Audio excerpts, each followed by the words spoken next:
Elle était sa fille, elle était sa douceur, sa dernière lumière et sa dernière douleur. Voici l'histoire de Fatima, celle que le prophète garda à jamais dans son cœur. Fatima est née dans une époque de feu et de rejet. Son père, Mohammed sallallahu alayhi wa sallam, venait de recevoir la révélation. Mais à la Mecque, la vérité se payait cher. Elle n'a pas grandi dans l'insouciance, elle a grandi entre la poussière, la faim et le silence d'un père qui rentrait blessé, mais jamais en vain. Un jour, alors que le prophète priait devant la Kaaba, des hommes ont jeté sur lui les entrailles d'un animal. Il riait. Elle a couru, elle a pleuré, elle a essuyé le sang. Et ce jour-là, son insouciance s'est envolée. Quand sa mère Khadija est morte, Fatima n'a pas pleuré comme une enfant. Elle s'est avancée et a pris la main de son père. Et dès ce jour, elle est devenue son pilier. Le prophète alayhi salatu wassalam l'appelait Abiha, qui signifiait la mère de son père, parce qu'elle veillait sur lui. Elle lui ressemblait dans sa manière de marcher, dans sa pudeur, dans son calme. Quand elle entrait dans une pièce, il se levait, l'embrassait sur le front et la faisait asseoir à sa place. Il disait « Fatima est une partie de moi.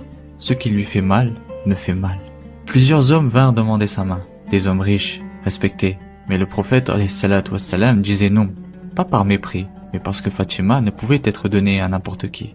Puis un jour, Ali entra. Il n'avait ni richesse, ni maison, mais il avait le cœur droit. Il n'osa presque pas parler, mais le prophète comprit. Il regarda sa fille et lui demanda « Ma fille, acceptes-tu ce mariage ?» Fatima abaissa la tête et sourit. Ce sourire fut son oui. Ils se marièrent dans la simplicité, un matelas, un broc d'eau, une couverture et une maison bénie.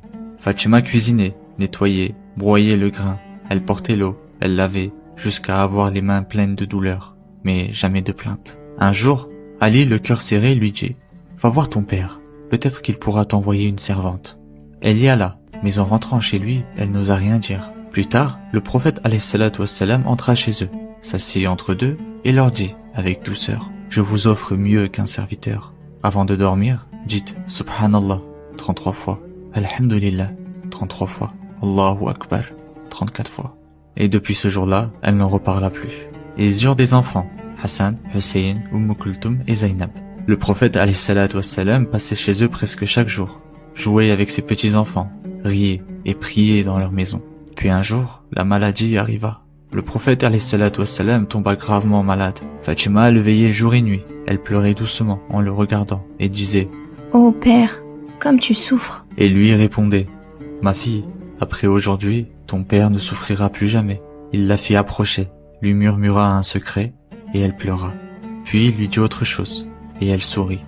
Après sa mort, elle révéla Il m'a dit qu'il allait mourir.